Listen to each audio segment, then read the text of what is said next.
We just need one more DI box, and to be honest with you, I just rip this and sell it. You can get your money back on it. This is just like this is a fancy one of these. That's it. Really? Yeah. The reason why I'm not a big fan of it is because, as you can see, XLR cables don't come out. Right. These do. Quarter-inch cables. Quarter yeah. inches do.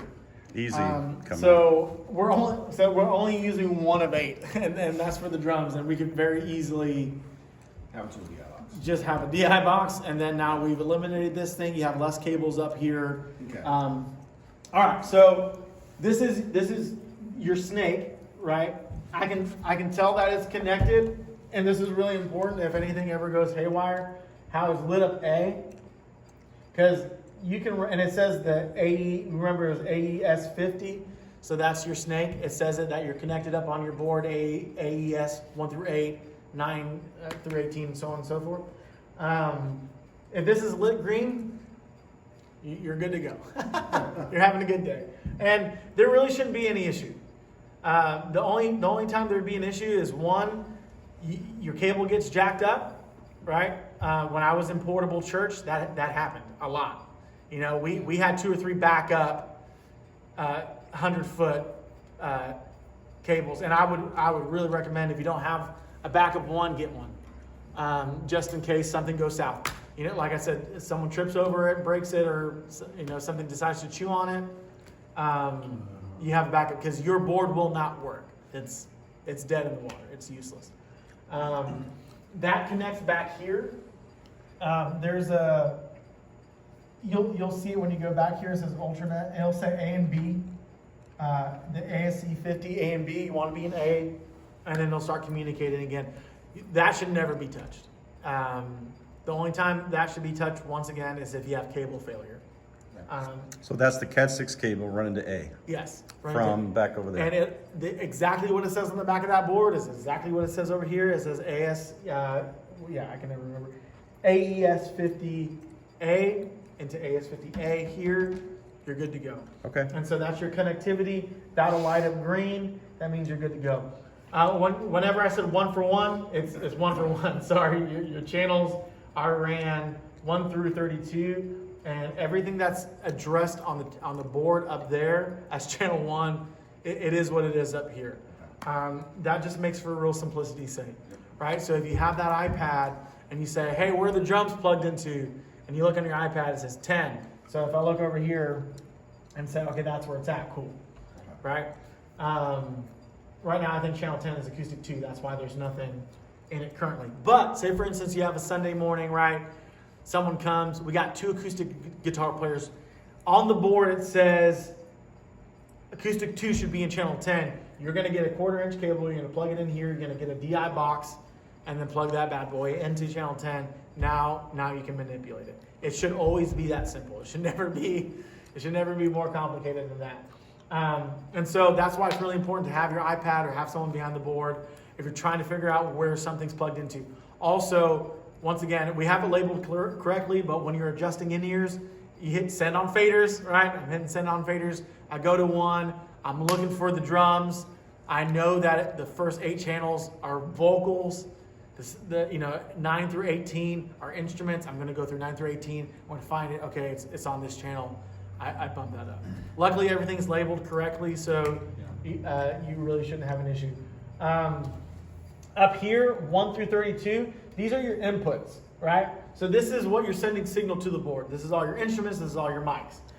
So all these, this is a sub snake right here. This is a little snake that's running to your microphones, and luckily they're labeled correctly, so that's awesome. So this is from the microphone, this little, like you say, this little sub snake. Yeah. These are all the mics. They've been nice and neatly done. Yeah. And starting on 1 over there Yes. is a mic, just like it is on the board. Yeah. Okay. Yeah. And so that's that. The only let me just get one on. And then 9 going on and so on and so forth. You have your 9 through 18, which are your instruments. The only one that's a little bit complicated for the time being, until we just need to get one more DI box, is I had to plug it, and I just left it how it was.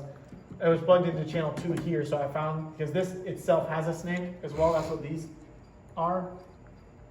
And so I took the channel from this and ran it to, I don't have the iPad, but wherever the drum channel is. Okay. So drums right now are plugged into channel 2 up here. So you can see this cable. Channel 2 on that, but once it hits the board, you have it routed. I have it routed to the correct channel here. To the correct channel over there. Which, if you guys just order another DI box, I'll eliminate that. That way, you'll be able to snake it straight to the drums. You know exactly where it is. Okay. But if anything ever happens to the drums, I left it where it was, but channel 2 input. But we're gonna correct that. But if you guys just order me another DI box, we'll get you squared away. Do you have a DI box you would suggest for us to buy? Because I don't know if we. I mean, the radials are kind of like industry standard. They're really, really good. They're built well, but anyone will do. If you text it to Mike, we can get Natalie to order it. Okay. Yeah, I'll send you the one to order. What kind of price are we talking about? It's like $150, right? I mean, 200? I'm a cheapskate. Like Yeah. these are a lot cheaper. These are sub 100. Yeah. And once again, But that's like dual, right? Versus just one? no, it's in and out. Okay. Yeah, it's in and out. Okay, while we're on the matter, so when you're like, man, no matter what we do, my bass is low, right? Yes. That's why I And okay. everything cranked. Okay, so I'll show you real quick why. So on here, same as on here, but this is just a really fancy DI box. If you look, there are switches. They had you on minus 40 decibels. Okay, that's a lot. That's a lot. That's a lot. And the reason why you would do that is if you have an instrument that's just extremely loud, you can't get it to turn down, you're gonna turn that song. Like And- me. Yeah. And so if there is ever an issue, like I said, where it's like, no man, I've got the fader up, I've got the gain all the way up, I still can't hear you, and that's what happened to your bass. The switch, it should be on 0, right? Unity, it should be on 0. Okay. But they had them switched to negative 40, and so that's why. That's like way Yeah, man, if you look at the fader itself, like I don't even think it goes that far. And if there's Primus, it'd be plus 40. Yeah.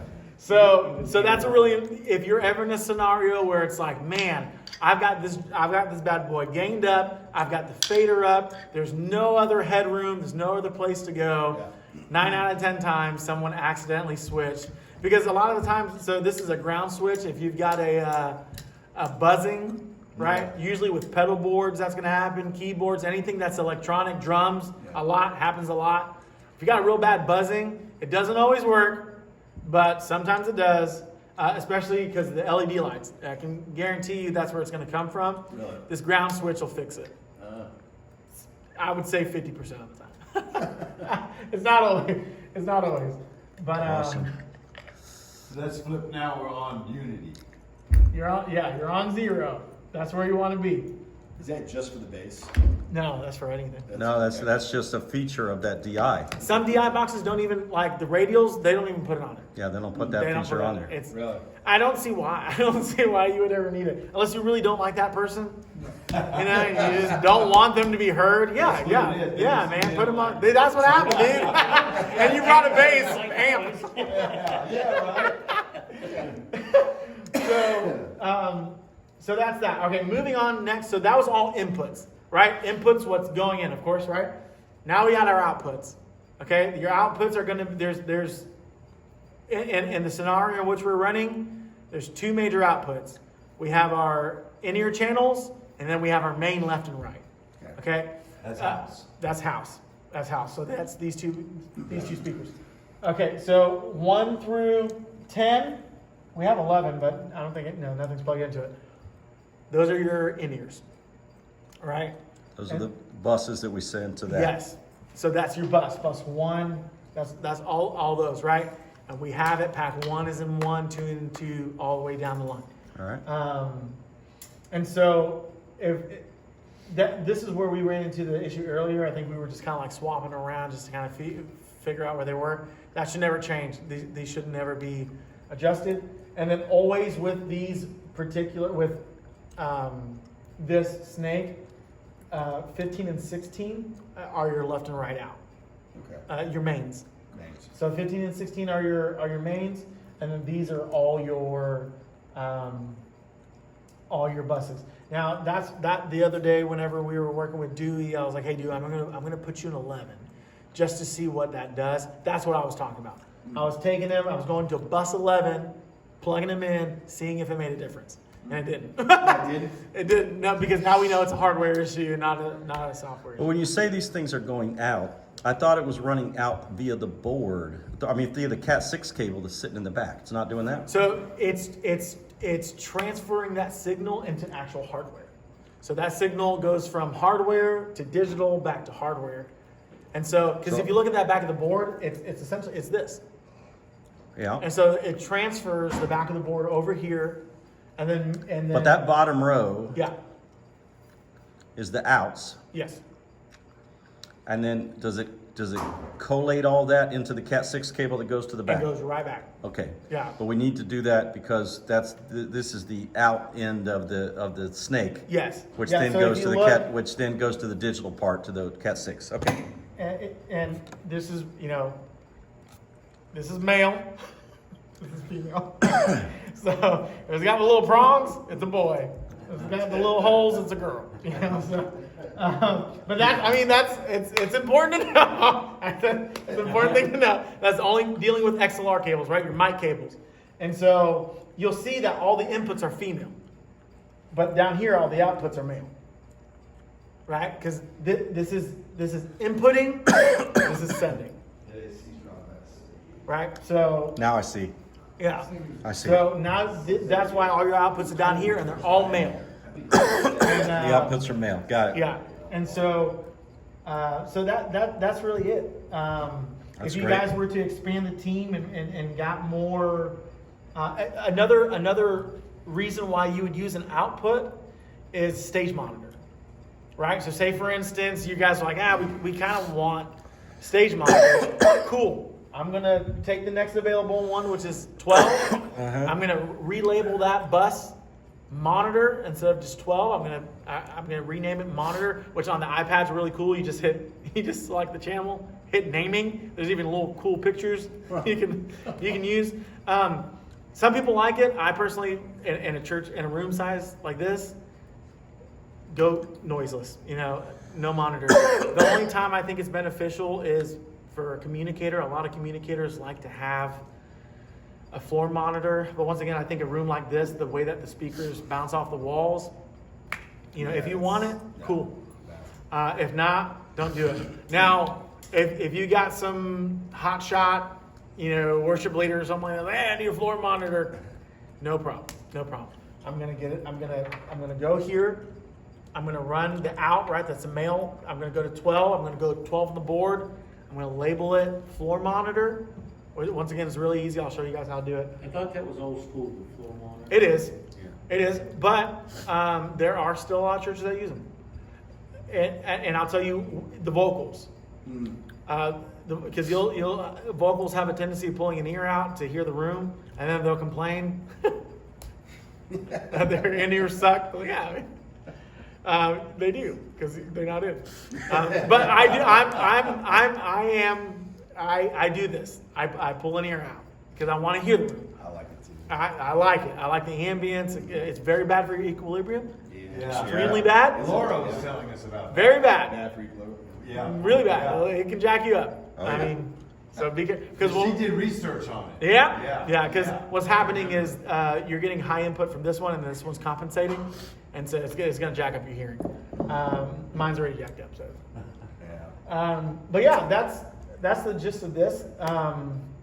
We got your packs, your frequencies squared away. I made sure everybody was on a separate frequency. No one's on the same frequency anymore. Awesome. Same thing with your mics. Everything has its own frequency. If you see, it's like C4, 06. So everything needs to be on separate. There's separation. Yeah. Yeah. Okay. So that they don't run together. Awesome. Awesome. And them being on opposite ends of the stage is a good call. Yeah. Because those can clash. But as far as the actual hardware itself, that's about it. A little tip, whenever you're turning on a system, typically you do, when you're turning on, board first, then speakers, and then when you're turning it off, speakers first, then board. Reason being, back in the day, it would send a jolt, and you hear the speakers pop. Technology really doesn't do that anymore, but just for safety, in order not to send any kind of surge through your speakers, that's the best way to do it. So whoever comes in first, whoever's turning on the system, board first, speakers second. You're turning off the system, speakers first, board second, right? And so this includes that, right? That's So considered the board. this is considered the board, right? And so they have power sequencers where you hit one switch and it'll go 1 to 4, 4 to 1. I like them because they also work as surge protectors. But this is a great. So that board first? When you're turning it on. Yeah, okay. Yeah, turn that board, then this one. So don't come in anymore like I do and then start flipping everything on. That's what I'll do. It's not going to make that big of a Right. difference, but just for just for safety. We should start with the board, and Yes. then do the speakers. So yes, the actual physical board, the snake, then the speakers, and then when we're shutting down, I'm going to hit those speakers. I'm going to hit this one, then that. And then that way. Yeah, Okay. and that's We got it on tape, so to speak. Yeah, but that's any questions? Like, is there any Not scenarios? Right now. Not right now. When you get us hands on, when you steal it, there'll be some. Yeah, for sure, and it'll make a heck of a lot more sense Yeah, oh yeah, absolutely. When- I can tell. when you do it, because that's how I learn. I have to break it, taste it, put it back together.